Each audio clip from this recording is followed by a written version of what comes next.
Olá, Doratingos! Esse é o DoraCast, um podcast da Dorameira que já percebeu que sente muito com os doramas e quer aprender como usar essas emoções e outros assuntos para seu autoconhecimento. Se você se identifica com tudo isso, te convidamos a escutar o episódio de hoje.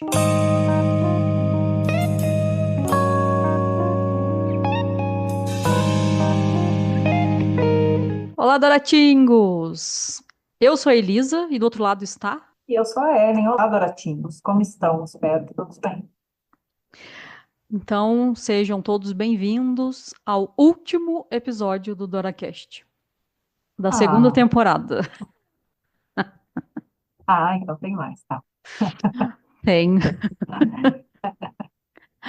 Então, como vocês já sabem pelo nome do episódio, a gente vai conversar sobre Nosso Eterno Verão, ou Our Beloved Summer. Essa comédia romântica estreou há exatamente 3 anos atrás, que é o dia da nossa gravação, 6 de dezembro Nossa, é mesmo. de 2021. Eles estreavam e a gente está gravando em 2024. Então, nosso último episódio da segunda temporada, a gente comemora também o lançamento da série 3 anos atrás. Com direção de Kim Yoon-jin, o elenco conta com Choi Woo-sik, a Kim Da-mi, Kim Sung-chol e Ro Jong-il. Tem uns nomes, letras unidas que a gente talvez não saiba como se seria Eu nunca numa sei, então, sílaba. nunca sei. Então, vamos direto ao ponto. Essa comédia romântica, Nosso Eterno Verão, fala de amadurecimento e gira em torno do personagem Che-un, que é o protagonista interpretado pelo Che Woo-sik, e que os amigos deles, assim, os amigos deles são, assim, pessoas desconhecidíssimas, né? Tem o Vi, se eu não me engano, do BTS. Gente, fugiu o nome. Tem também o ator também coreano que já fez filme em Hollywood, que fugiu o nome dele agora. Você lembra ele? Não, Ele é o Park fez. Seo-joon, não, né? E isso, Ele fez filme, né? é o Park Seo-joon. E tem outros também. E a protagonista, Kim Da-mi, interpretou a personagem Kook Yeon-soo. Então, eles são ex-namorados que terminaram com a promessa de nunca mais se encontrarem. Só que, por sorte, um documentário que eles filmaram há 10 anos atrás, no ensino médio, se tornou viral e eles são forçados a encarar as câmeras juntos novamente, por seu amigo produtor. Então, a série retrata os sentimentos complicados e crescimento desses e de outros personagens ao redor. Foca muito ali na amizade, as relações que também podem evoluir ou não de acordo com a amizade, as confusões, etc. A Ellen vai começar falando dos personagens em si e quais foram as suas impressões pessoais dessa vez sobre esses personagens pra gente matar a saudade de quando a gente vamos gravar? Vamos, aí soltava o que vinha. Peraí. Eu vou focar mais nos dois. Né? Na verdade, são os quatro principais, mas eu vou dar mais foco nos dois ali, que é o casal mesmo, o casal Aham. protagonista. Já deu um spoiler, né? Eu falei o É. casal. Mas, enfim. O, o Song Ha-hyun, que ele é o jovem, é o Choyun, esse Sorrahun é o que fez ele criança, tá, gente? Por isso que eu confundi, que ele fez ele criança. Mas o protagonista na série, ele se chama Choyun, como a Elisa falou.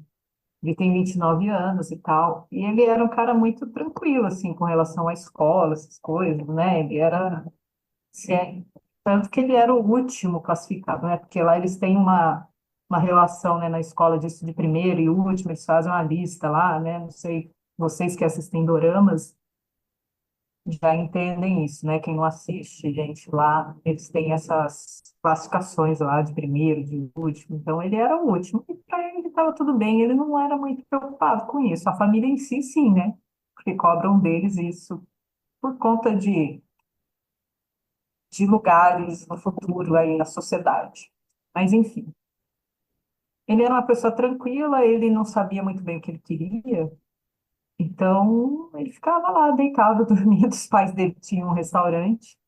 E ele ficava lá na frente sempre. É uma das cenas que eu lembro muito. Ele ficava olhando o céu e imaginando um monte de coisas lá, assim, mas muito observando mesmo aquilo. E para as pessoas, principalmente os pais dele, não sabiam o que que ia dar, né? Falava, gente, esse menino, o que será, né? O que será que ele tem na cabeça? E ficavam preocupados, mas enfim, os pais dele também, assim, não eram tão rígidos. E a Kim Dami, eu não sei se vocês lembram dela de Itaewon Class. É uma série que a gente Isso. já comentou aqui no canal. Ela E é fez a com o Park série, Seo-joon. que é com Park Seo-joon. Ela também, na série, ela é a Koo Kyung-soo. Olha os nomes bonitos que eu sei falar. Koo Kyung-soo. Ela também tem 29 anos. Ela é especialista em RP realista, né? E ela é muito independente. E aí, por que que ela é tão independente? Ela foi criada pela avó, um monte de questões lá, de família, sabe?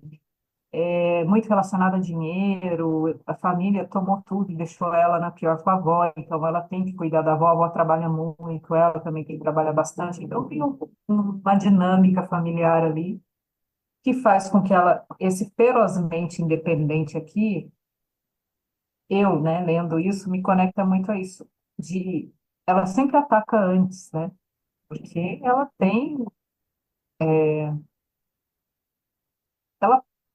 se protege muito por tudo que ela já viveu, né? É uma proteção que ela tem por conta de tudo que ela já viveu na vida. Então, ela não confia em mim. E ela era a primeira aluna. E por que que ela era a primeira aluna? Claro que ela gostava de estudar e tal, mas ela também tinha essa coisa que ela precisava se dar bem na vida. Porque senão, como que ela ia fazer, né? Como eu disse lá, eles têm muito aquele lugar de sociedade, né? De eu ter um lugar na sociedade lá, que a gente também tem, mas é um pouquinho diferente. Então, eles dois, né, se relacionam, mas quando a gente vê esse relacionamento deles ali, eles não são completos como pessoas, né? Cada um com as suas dificuldades ali, aí eles ainda não se desenvolveram completamente, assim, como seres humanos, eles não sabem quem são como indivíduos, mas tem um relacionamento ali que é bacana, mas ao mesmo tempo eles escondem as vulnerabilidades deles, porque eles não querem demonstrar fraqueza. Lá, é assim, a gente vê muito nos doramas isso, né? Eu não posso demonstrar para a pessoa que eu sou assim, eu sou assado. E aí isso vem porque eu estava falando com a Elisa, duas palavras que ficaram fortes para mim aqui foram orgulho e inveja. Nessa série eu vi muito disso, né? O orgulho e inveja. Então você vê que nesse caso dos dois, eles têm um orgulho aí de eu não posso falar que eu sou assim, que eu sou assado, porque senão o fulano vai me achar de tal jeito. E isso, no geral, da sociedade é assim, né? Todo mundo pensa, se eu falar assim, as pessoas vão pensar o quê de mim, né? Tem pessoas, não estou generalizando, tá, gente? Mas a maioria. Mas tem pessoas que não estão nem aí, né? Então, e quando você vê essas pessoas que não estão nem aí, né? Não tem esse orgulho aí, elas, assim, elas são muito mais leves, né? Elas não têm isso, são mais verdadeiras, e não só com os outros, mas com elas mesmas. Eu acho que esse é o ponto, né? Da gente ser verdadeiro com a gente mesmo, né? De ser quem somos, mas nos conhecendo, né, através das experiências, e não tem como a gente fazer de outro jeito se a gente não experienciar, né? Hum. E aí você consegue fazer com que as coisas sejam mais leves, porque aí você fala, tá, é só uma experiência, eu fiz isso, não foi legal, ou eu fiz isso, foi muito bacana, então eu não tenho um orgulho ali para para me bloquear de fazer certas coisas, de falar certas coisas, porque o que a gente vê da Yoon-soo e do Cheung é que eles não conseguem se comunicar. Falta comunicação. Por quê? Porque tem muito orgulho envolvido, né? E aí, agora eu vou falar do amigo dele, e ele também é o produtor, né? Porque depois lá na frente, esse menino que não tinha. Você quer falar alguma coisa antes, Elisa, de eu entrar no assunto aqui? Não, Luiz. Eu acho que eu Comentar posso desse mocinho? falar um pouco do emocional dos personagens, já que você Então falou de tá, dois, aí depois eu complemento dos que você beleza. falar. Porque senão eu vou O, embora, gente. Aí já viu, né? o Cheung, ele é um artista de espírito livre que valoriza a simplicidade e a paz, até como você falou, né, de observar o céu e ficar muito tempo ali na observação. Mas ele tem a dificuldade em lidar com suas próprias emoções e sonhos. Durante a série, ele vai evoluindo ao confrontar essas expectativas de seus pais adotivos e seus sentimentos por Yoon-soo. Então, como artista, a arte dele vai refletir essa solidão e os desafios que ele tem e que ele enfrenta internamente. Ao mesmo tempo que conecta ele ao público e também conecta de forma mais de fã, assim, com a NJ, que é uma outra personagem que vai entrar daqui a pouco. E a Yonsu é altamente independente e ambiciosa, como você falou da história dela, ela levou a isso. Talvez ela até seria mesmo, mas né, exacerbou essa direção, frequentemente mascarando suas vulnerabilidades para manter uma postura de forte. O histórico como a melhor aluna reflete o perfeccionismo e a necessidade de provar o seu valor. Mas ao longo aí da série ela vai aprender a valorizar as conexões humanas e aceitar o apoio emocional dos outros, especialmente da avó e do ex-futuro namorado, que é a figura central aí no crescimento emocional para ela, no caso é a avó. Mas complementando o que você já falou, né? Esses são os protagonistas da série. E aí a gente tem o. E aí, por que que eu falei, né, que a gente tem aquela questão de inveja? Porque a gente tem um amigo, o nome dele fugiu, vamos lá, do Tium, Cheung. que isso, que era um empresário e amigo, era que cuidava da carreira dele. Porque, como eu ia falando, depois de um tempo, esse garoto que ninguém dava nada para ele, ele se tornou, né, esse é um ilustrador de edifício que desenhava muito bem, assim, muito bonito o tipo de técnica que ele usava para desenhar. E aí ele se tornou o empresário dele. E esse menino, é um menino de 27 anos, Uhum. ele nutria uma inveja, assim, porque ele era, como eu falei, ele era muito tranquilo, então ele não tinha essa ambição, sabe? Igual, porque eu quero mais, mais. Ele fazia o que ele conseguia fazer, ele não queria aparecer na mídia, ele não queria. E esse outro, né, o amigo dele não entendia, que é o Won-Woo, que é interpretado pelo An Dong. E aí ele não entendia como assim a pessoa não quer e ficava, sabe? Mas era uma coisa assim, que ficava entre a inveja e a admiração, sabe? A pessoa, poxa, se eu tivesse, ele pensava, se eu tivesse tudo isso aí, faria muita coisa, né? Então, ele ficava nisso, era um negócio muito escondido assim, só quem vai lá, né, assistir a série prestar muita atenção, porque ele é muito presente, mas ao mesmo tempo eu tive essa impressão, tá, gente? Talvez quem for assistir tenha outro olhar disso. Ele é muito presente na vida dele, mas ao mesmo tempo eu vejo muito distante, assim, né? Ele não dá sei lá, é diferente. Mas eu acho que talvez por conta desse sentimento que ele nutria, né? E ele não conseguia explicar. E a Kindami, eu também acho que isso é achômetro meu aqui, que ela também nutria uma certa inveja, porque ela via que ele tinha uma vida muito tranquila, ele não precisava lutar por nada e ela o tempo todo tinha que lutar o tempo inteiro para conseguir as coisas. Então, para ela era difícil aceitar isso, né? Então, você vê que é uma, assim, falou.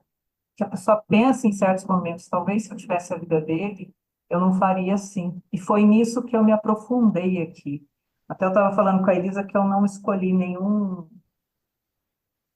pensador hoje, nenhum psicólogo, nenhuma pessoa importante, assim, que a gente já conhece, que a gente faz bastante, que a gente já ouviu por aí, né?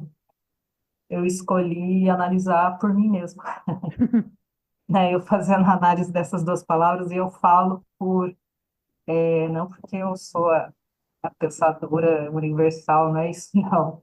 É por conta de saber porque eu vivo muito isso. Hoje em dia é muito mais tranquilo essa questão do orgulho.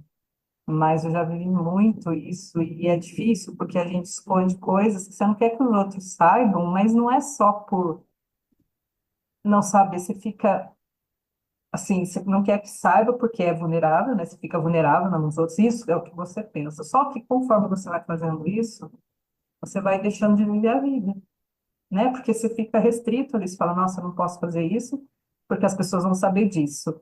E aí, se elas sabem disso, eu vou me mostrar fraco. E aí você constrói umas cenas ali, um mundinho, é muito fechado. E aí entra naquele ponto que eu falei para vocês, que eu sempre me pega nas séries, a falta de comunicação, que é o que acontece aqui nessa série. Isso é Uhum. muito forte. Porque as pessoas não conseguem se comunicar, porque, não posso me mostrar vulnerável. Então, eu falo só o que é bonito, mas eu não posso falar o resto porque a pessoa vai pensar isso e isso, ou então ela vai me achar fraco, ou então ela vai ficar preocupada comigo e eu não quero preocupar ninguém, eu não quero que ela saiba, e aí a pessoa vai se distanciando da outra. Porque, né, você cria um muro em volta de você, né, para você não se mostrar frágil, ou não se mostrar mesmo, né, porque é um orgulho que faz você ficar escondido.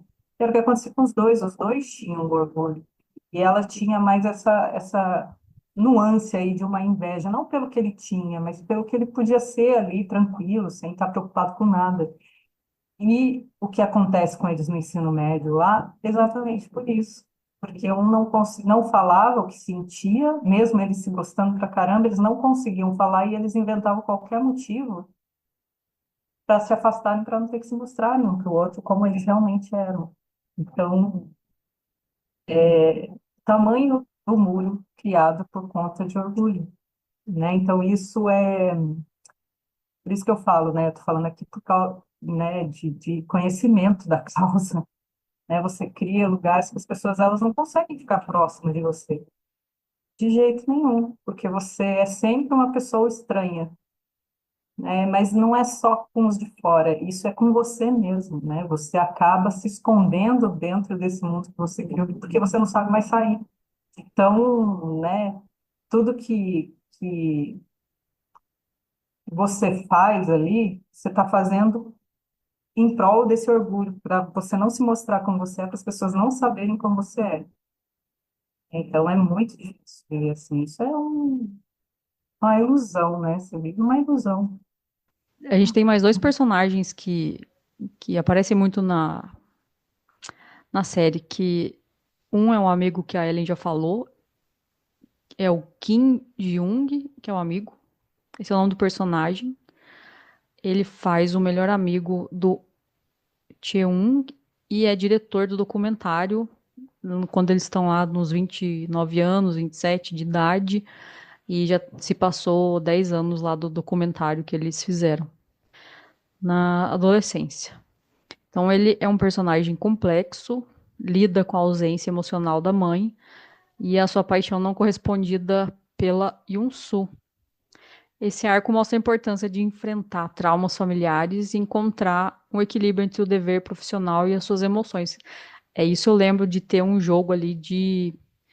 Será que eu estou fazendo uma edição pelo programa em si ou estou me aproveitando também para me aproximar dela? Eu lembro de ter umas coisas assim. E a NJ, que é uma personagem também, que é uma celebridade, muito fã do Cheung, e ela simboliza um contraste entre a vida pública e a solidão interna. Porque mesmo ela tendo fama, ela luta por ser autêntica, para ser autêntica, e busca relacionamentos verdadeiros. E então ela acaba encontrando em quem ela admira, uma conexão genuína. A força dela, desse personagem, reside na honestidade e na capacidade de enfrentar os desafios da fama. Então, eles meio que complementam ali o tanto que os personagens principais fogem, né, da vulnerabilidade, da realidade, e essa fã vem com uma honestidade crua e não tem medo, né, de se expor, digamos assim, e perante muitas pessoas, já que ela tem uma fama. E o outro também fala ali do que está escondido, né, que é conto, não conto, falo, não falo. É meio que eu acho que esses dois personagens complementam os outros dois ali meio como espelhos. Interessante esse insight aqui. Enfim, que mais que você analisou sobre a história e você estava falando de a gente se esconder no nosso mundo, ter talvez medo, né, da Sim. vulnerabilidade, de se expor, de comunicar, etc. E quando a gente fala de timidez, a gente sabe que timidez é um orgulho, né? Já leu isso aí em vários lugares, que a gente tem, a gente não quer se expor. E quando a gente não quer se expor é porque a gente tem medo de errar. Então a timidez ele vai por esse caminho, né? Então a gente entra aí no perfeccionismo, um monte de coisa, né? E aí, falando do Cheung, ele tem um orgulho disfarçado de simplicidade, que é aquilo que a gente falou no começo, né? Que era uma pessoa simples, que ele aparenta ser um espírito livre, relaxado e tal. Mas esse orgulho se manifesta sutilmente, assim, quando ele resiste em não mostrar as suas vulnerabilidades ali, que é o que a gente está falando, né? Vulnerabilidades. Porque ele não quer falar de sentimentos, como você está falando aí dessa atriz, essa atriz não, essa idol, que ela é autêntica, ela não tem vergonha de falar o que ela sente, ela se projeta, mas ao mesmo tempo ela tem uma carreira para cuidar, então ela não pode ser exatamente do jeito que ela gostaria, porque ela tem que ficar dentro de uma caixinha e ela é totalmente expansiva, né? Eu entendi ela assim. Quando ela quer uma coisa, ela vai atrás e tal, mas ela não pode, porque senão vão falar que ela é isso, ela é aquilo, e lá eles têm um padrão a ser seguido como idols, né? Enfim, voltando aqui para o Tio. E ele não, ele já é o contrário, ele quer esconder os sentimentos mais profundos que ele tiver num lugar muito que ninguém nunca saiba, né? Inclusive a dor do término dele só, né? Então, isso vai para aquele lado do controle, né? Porque eu estou controlando isso, né? Ele prefere um estilo de vida que ele possa controlar, né? Para ele ficar tranquilo. E aí, dentro da análise que eu fiz, se ele passasse comigo num atendimento de terapia, o que que a gente ia trabalhar nisso, né? Como vocês sabem, eu falei em um episódio aí, a gente falou sobre a metodologia humanoterapeuta, que é o que eu trabalho aqui. Então, o que que a gente ia trabalhar? Né? Primeiro, a gente ia fazer uma consulta e reconhecer esse tipo de emoção. E a gente tem técnica para isso. E aí, ele primeiro teria que reconhecer e aprender e a validar seus próprios sentimentos, né? Sem se esconder atrás dessa simplicidade aparente. E o orgulho, né? A gente ia percebendo, fazendo análise, a gente ia perceber que o orgulho estava sendo usado como barreira, que foi o que eu falei, né? Que aí o orgulho impeça, talvez, ele de perdoar Yun-Soo plenamente ou de admitir o impacto que ela teve na sua vida. Porque ele nem perdoa, mas ele também não admite o que ele sente por ela. Então ele fica aí numa sinuca de bico, como dizem, né? E aí a gente fala da Kukyu-sun, né? Que ela tem essa dependência e essa inveja velada ali, né? Tranquilinha, também não deixa de ter o orgulho. E ela carrega esse peso, né? Das questões familiares dela, é um peso muito significativo, né? Ela é competitiva na escola e quando ela reprime essas emoções, ela cria uma barreira que a impede de se conectar profundamente, que é o que a gente falou sempre. E aí, o que que a gente ia trabalhar aqui, né, se ela viesse passar numa sessão? A gente primeiro ia analisar todas as questões, igual a gente fez agora, e aí a gente ia entender que ela tem que aceitou essas vulnerabilidades, que a família é assim, que acontece com todo mundo, né? Não ter vergonha, porque ela não fez aquilo que a família fez, mas ela carregava o peso disso, né? Então ela esconde os sentimentos, então ela não quer que as pessoas saibam que a família dela era, né? Então ela, mas fazendo isso, ela afasta quem ela ama, e foi o que aconteceu. E quando ela não expressa, né, esses sentimentos, esse orgulho, essa inveja, ela não, ela exclui. A gente falou também em muitos episódios, em alguns episódios aí de constelação, né, sistêmica, e a constelação sempre fala, quando você exclui algo, aquilo fica ali martelando até você trazer para dentro do seu campo. Não é que você vai ser conivente com aquilo, que você vai ter que ser invejoso e tudo, não é isso, mas você precisa reconhecer que você tem aquilo em você, e a partir do reconhecimento você consegue tratamento, achar algo que consiga mudar a direção dele. Porque, gente, inveja, orgulho, raiva, todos esses 7 pecados capitais que colocaram para a gente como pecados, e na metodologia a gente entende que isso são instintos que todo ser humano tem. Eu sempre falo para a Elisa, né, a metodologia ensina isso, que a gente veio aqui aprender a ser humano.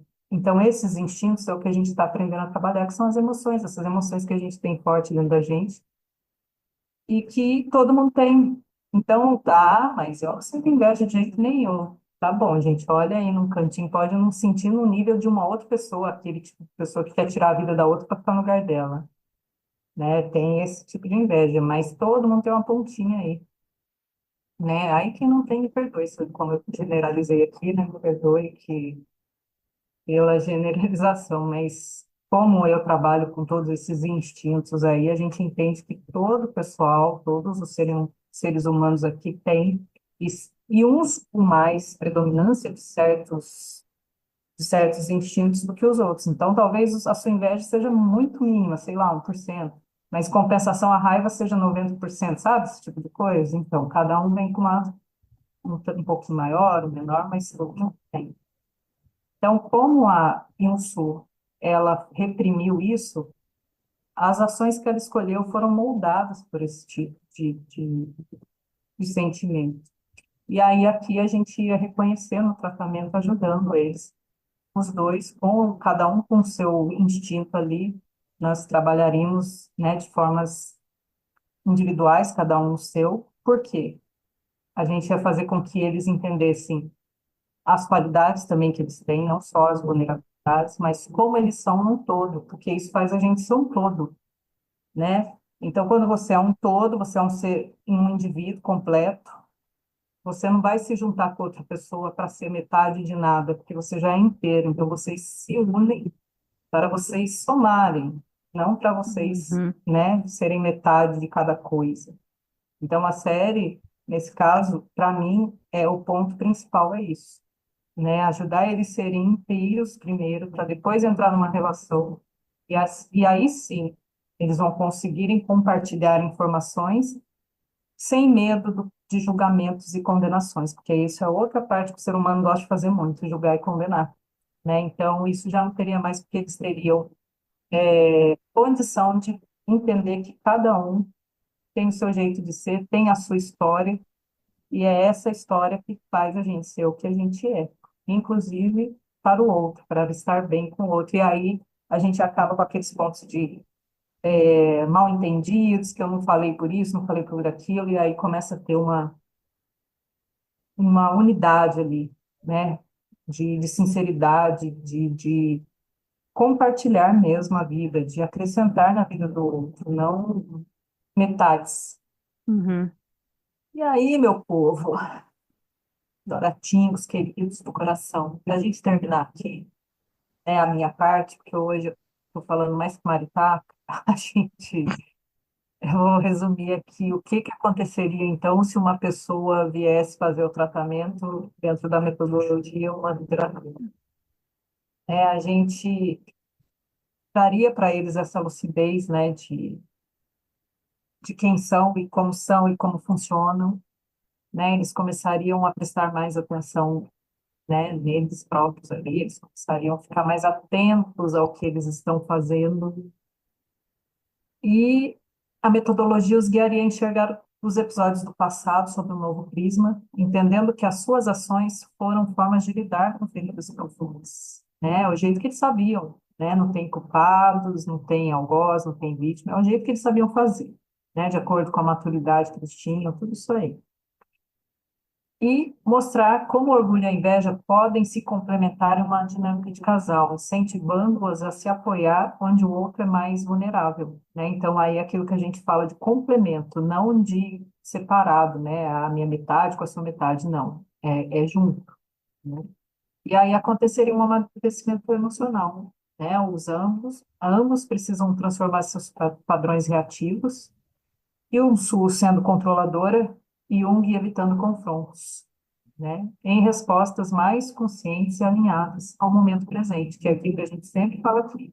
Se você está no seu momento presente ali, está sabendo o que você está fazendo, você está presente com aquela pessoa que você está, fica mais fácil de você perceber o que está acontecendo e onde você errou. Eu vou usar a palavra erro, mas não é erro, né? Onde, porque aqui, um exemplo, né? Casal. Quando a gente tá em casal, assim, a gente fala as coisas que às vezes não percebe, porque você não tá ali, às vezes você tá longe, você tá olhando no celular, você tá falando coisas ali, não percebe. E a pessoa, principalmente a mulher, não estou generalizando, mas mulher, eu falo por mim, eu aqui. Eu sou muito sensível, então às vezes uma palavra que a pessoa fale, eu já empurrei. Então, aí a pessoa não sabe o que que aconteceu, porque ela falou e não percebeu. Mas eu já fiquei emburrado, então a pessoa já sabe, né? Me conhece há anos, a pessoa já sabe que eu tem alguma coisa acontecendo. E aí é onde eu falo das barreiras que eu construí, né? Por conta desses orgulhos. Eu não queria falar, porque eu não queria falar que eu estava ruim, que eu tinha ficado com raiva. Muitas vezes eu não conseguia falar por um padrão infantil que eu, aquela percepção que eu tive, eu construí esse padrão bem junto, né, fazendo esse tipo de coisa, de não falar, porque se eu falasse, eu não seria aceito pelas pessoas, se eu falasse o que eu pensasse, sabe? De coisa. Então, eu não queria falar, não conseguia falar, né, o que tinha acontecido e deixava passar. E com o tempo se passava, só que não passa, né? A gente não sabe que vai ficando em algum lugar ali. Então, a gente estar no momento presente e quando acontecer alguma situação que te deixe chateado, que você precise se expressar, se expresse naquele momento. Ou mesmo se você estiver com muita raiva, você respira e fala, porque quando a gente fala na raiva também, aí é uma frequência que a gente manda para o outro, que aí vai ter reação. É igual você dar um tapa na cara de uma pessoa, não vai ficar quieto esperando. A maioria, né, a gente tem aí, né? Jesus disse, dê a outra face. E aí tem pessoas que falam, não, mas tem que dar outra face. Mas na maioria das vezes, quando você recebe um tapa na cara, a reação é automática de você mandar outra, É né? que, como Então, dizem, o sangue de Jesus tem poder, o nosso tem poder, sangue. É só uma brincadeira, é, porque o assunto é que me dê puxado. liberdade, né? O assunto é, assim, a gente brinca assim, quando a gente entra nisso de brincar, é porque a energia do negócio é puxada, né? A gente aprendeu isso durante os anos aí nas terapias. Uhum, Quando a gente fala, e isso também é uma interpretação que existe aí, né? Ah, de outra face, tem, não vamos entrar nisso agora. Mas a reação da gente quando a gente recebe um tapa na cara é revidar. E uhum, quando a gente está falando disso de energia, de quando você fala uma coisa que você está na raiva, a outra pessoa vai revidar. Por isso que eu dei o exemplo do tapa na cara. Porque a gente parece que não, né? Ah, não estou falando com raiva, mas presta atenção, se você tiver com muita raiva, e você mandar para a pessoa tudo que está dentro de você, ela vai mandar na mesma potência, porque a gente está falando de energia, frequência. uhum, Bateu, levou, entendeu? Então, às vezes não dá para falar na hora porque você está nessa frequência, então dá uma respirada, e aí é onde eu entendo como Jesus fala de outra face, porque você vai respirar, vai se recompor, você não vai deixar de falar, você não vai engolir aquilo, mas você sabe que precisa de um outro momento para falar tudo que você precisa, uhum, sem agredir, mas deixar claro que você está dando o seu limite ali, que aquilo não foi legal e tal, mas sem agressão. E aí a relação fica melhor. É fácil? Não. Um desafio bem grande, né? Quando a gente quer viver a dois, o desafio é bem grande. Mas é muito possível, né? Quando Hum, a gente está consciente, igual eu falei, quando a gente está consciente, né? Aqui o tempo todo, nesse momento, a gente consegue fazer. Então, minha contribuição de hoje era essa. Vou passar a vez para ele, porque, né, o assunto rende. uhum. Até para a gente ter uma versão positiva de como trabalhar as palavras, a comunicação, as emoções, a inspiração que eu tive vai fechar muito bem, vai ser o Yin do seu Yang Oh, oh, nesse episódio. gostei. Me veio a inspiração de buscar um psicólogo ou psicóloga positivista, e aí me surgiu o Martin Seligman. Ele é amplamente reconhecido como um dos fundadores da psicologia positiva e propõe uma abordagem revolucionária que foca em construir uma vida mais satisfatória e significativa. Então, para isso, ele desenvolveu um modelo que é a sigla PERMA, mas eu vou falar as letras PERMA, onde ele destaca 5 pilares para o bem-estar humano. O P vem de Positive Emotions ou emoções positivas, que seria cultivar sentimentos de alegria, gratidão e esperança, né? Até a questão da brincadeira aí, ó, pra... E lembrando também que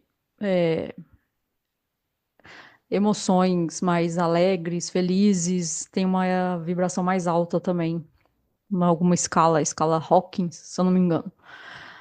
A letra E vem de engagement ou engajamento, que é parecido.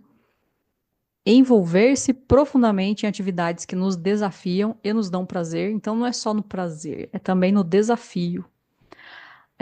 O R vem de relationships ou relacionamentos. Então desenvolver conexões sociais saudáveis e significativas. Meaning para a letra M, que significa significado. Encontrar um propósito nas nossas ações, na nossa vida. E a última, achievement, que seria realização. Então, como a gente se realiza? Alcançar objetivos que nos proporcionem um senso de orgulho e competência. E lembrando também que o orgulho, ele tem o lado positivo e o lado negativo. Ele tem ali as duas, ele tem as, ele tem a moeda que tem os dois lados. Se Ah, eu não sinto orgulho nenhum de quem eu sou, das coisas que eu faço, eu posso me desvalorizar. Mas se eu tenho tanto orgulho a ponto de me cegar pelas conquistas ou pelo que for que eu tenho orgulho, eu posso me valorizar ao extremo, chegando ao egoísmo, ao egocentrismo, que de repente não é tão interessante. Então, para a gente analisar os protagonistas, o casal de protagonistas, a gente vai aprofundar nesses 5 pilares do modelo PERMA.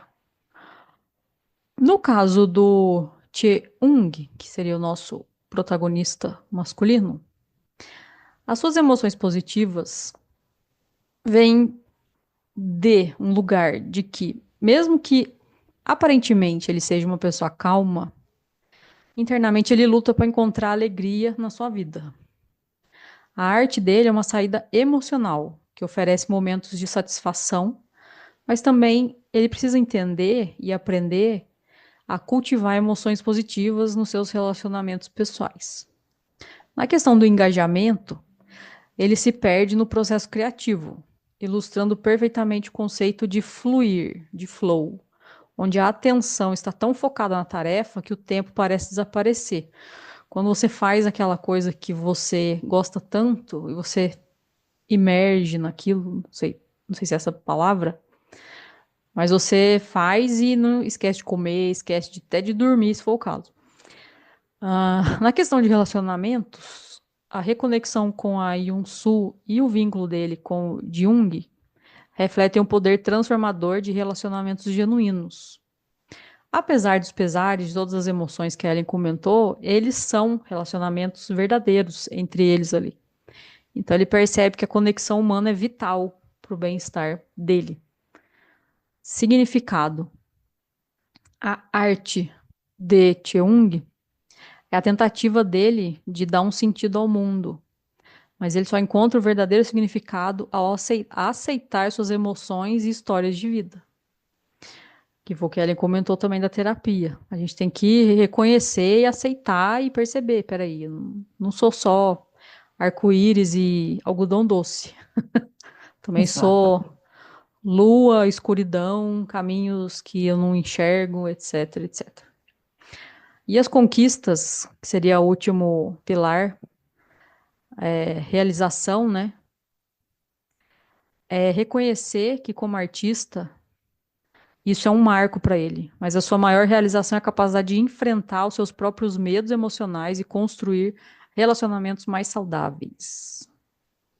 E pelo que a gente conheceu do personagem, muito se deve dar pela comunicação, não só pela arte, né? Comunicação artística, mas também pela comunicação verbal. Porque uma arte eu posso expressar tudo que eu sinto ali, mas se a pessoa para quem eu de repente foquei, mandei o recado, ela tem a visão dela e a arte é muito subjetivo. Então você tem que falar o que você está sentindo, falar o que você está pensando, para que os outros te entendam e que você também se entenda.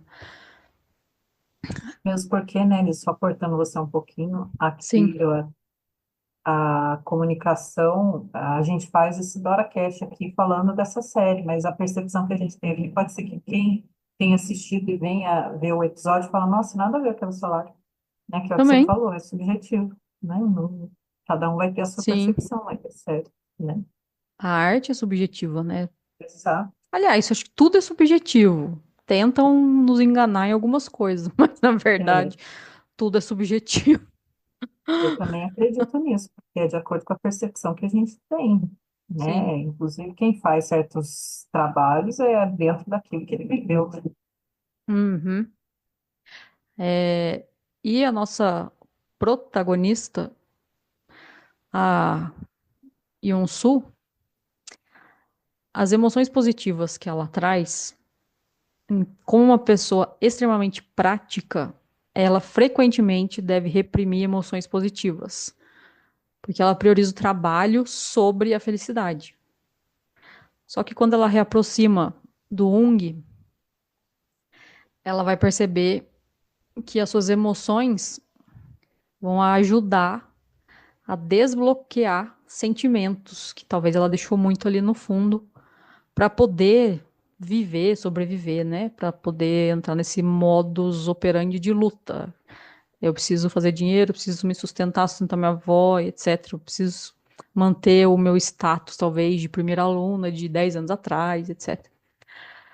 Então, dentro do pilar de engajamento, a dedicação dela à carreira reflete esse engajamento, mas sua transformação acontece quando ela encontra o equilíbrio entre trabalho e vida pessoal, né?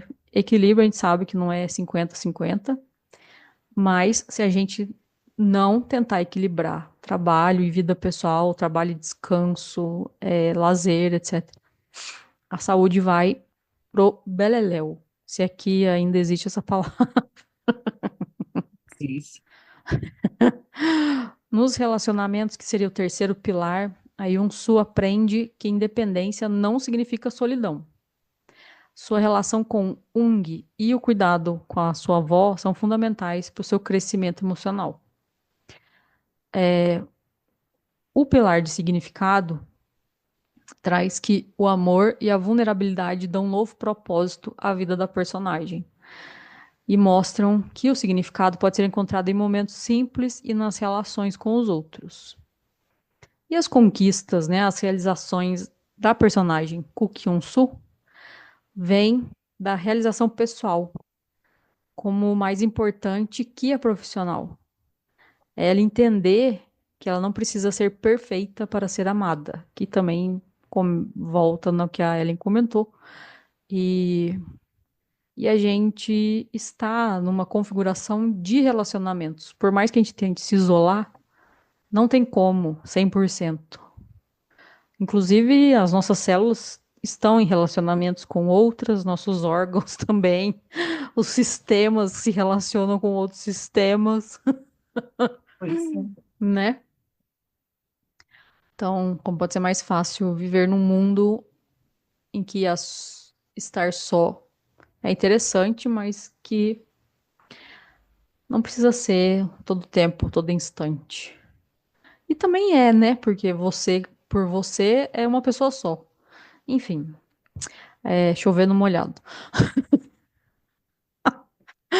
Reflexões finais aqui com os conceitos de Seligman. Ele diria que a série exemplifica esses conceitos, mostrando que o bem-estar não é apenas ausência de sofrimento. Nossa. Né? É, então, né? Que é essa ideia que nós temos, né? O bem-estar não é apenas ausência de sofrimento. O bem-estar é um estado ativo de engajamento e crescimento. A jornada desses personagens reflete como emoções, significado e conexões humanas constroem vidas ricas e autênticas, oferecendo um retrato sensível e profundo das complexidades emocionais, no caso da juventude, mas né, do ser humano como ser humano. É... mas essa frase aqui não esperava nada, mas recebi tudo. Que o bem-estar não é apenas ausência de sofrimento. E vem muito, nossa, lembrei agora, né, lendo a terceira vez, é muito os ensinamentos do Buda, né, de observar tudo, atenção a tudo, o Vipassana, que também é um curso, um retiro de meditação que você encontra em vários países do mundo hoje, no qual você aprende a ver a realidade como ela é e não se apegar e nem se sentir com repulsa daquilo. É ver a realidade como ela é. Então, aí faz mais sentido, né? Que o bem-estar não é apenas ausência de sofrimento. O bem-estar é você se sentir você como é, sofrendo ou não, e buscar em se engajar, crescer, na verdade, aproveitar todas as suas belezas como ser humano, todas as suas características e poder de evoluir, poder de crescer, poder de mudar, sabe? E quanto mais a gente vai se descobrindo, mais a gente vai sabendo desses tesouros que estão enterrados aí no nosso, na nossa capacidade de ser um ser humano. Quem sabe um dia 100%, mas eu imagino que tem muito a descobrir ainda. Enfim, né? Porque muitas vezes a gente pega isso, né, Elisa, de acontece esses desafios aí na vida da gente, a gente começa, por que isso acontece comigo? Por que só Hum, na minha vida? Então a gente começa a focar nesse porquê de tudo está acontecendo, né? E aí vai ficando pior, né? Acho que a pergunta que a gente deveria fazer era como eu posso sair daqui, né, desse lugar? Quais as opções que tem para isso? Porque aí entra nisso que você está falando, né, de engajamento, né? hum, E ir para cima daquilo, porque, né, o bem-estar, como você falou, não significa que não vai ter sofrimento, mas você tem ferramentas disponíveis para você sair. Sei, gente, que tem horas e o negócio é difícil, que a gente não consegue ver luz no fim do túnel mesmo. Mas hum. aí, por isso, mudar essas perguntas para a gente conseguir mudar esse padrão de não enxergar a luz para conseguir fazer algo que nos impulsione a sair daquilo ali, Sim. né, para ficar menos desafiador. E por isso que é legal a gente lembrar que a gente é uma planta. Ah, e o equilíbrio, né? Cuidado, exercício, melhor alimentação possível que consegue, boas horas de sono ou um sono de qualidade, bons relacionamentos e principalmente um bom relacionamento com você mesmo. Porque eu percebi depois de. Eu comecei a dançar ano passado, dancei um pouco, alguns meses. Aí agora esse ano, pro fim do ano, eu voltei a fazer aula de dança com um amigo meu E eu falei algumas vezes, acho que se não fosse a dança, eu não estaria com tão bom humor para poder até entender essa frase mais profundamente também, de que o bem-estar é o poder passar pelas emoções, sejam alegres ou sejam tristes, e saber que eu não sou aquilo lá. E muitas vezes até passar por situações mais desafiadoras e tá dando risada disso. Tá mais leve. E não é que o corpo está mais leve, mas o corpo tá funcionando no mais equilibrado possível. E eu também não sou a modelo de exercício, alimentação, nem nada. Eu tô numa fase de reconstruir coisa que eu já destruí, já construí, é destruir de novo, reconstruir, etc. Mas quem sabe? Um reconstruir, mas que eu leve até o máximo que eu conseguir. E sempre também me permitindo aprender coisas novas, né? Não, também não pôr muros para aquilo que dá certo. É deixar aberto essa porta para quando eu precisar eu vou buscar alguma coisa e para quando eu encontrar eu vou utilizar aquilo, mas se aquilo também não fizer mais sentido, eu vou em busca de novas coisas. Enfim, são vários conceitos aí de nova era, despertar da consciência, terapias Exato. integrativas, meditação, que é a nossa vibe aqui, mas também, se você for perceber, de psicologia, de ciência, porque tudo busca evolução, se conhecer, aprender, porque as coisas são assim, como funciona, etc. Então, nesse último episódio da segunda temporada, e a gente deve voltar aí no primeiro trimestre, vai, de 2025, vamos deixar um pouco mais amplo, porque aqui também, como a Ellen fala, a gente vai na intuição, a gente vai. Hoje eu posso? Posso. Ah, não, não tô sentindo bem, então não vamos gravar, então a gente vai seguindo nesse ritmo, Nós claro, somos livres, tá, gente? Dentro da responsabilidade que a gente tem com sim, vocês, mas nós somos livres, né? é. Então, vou desejar que a sua vida seja bem fluida, bem emocionante e muito consciente, porque daí você vai entender suas emoções e vai perceber que ela está fluindo, apesar de parecer que não.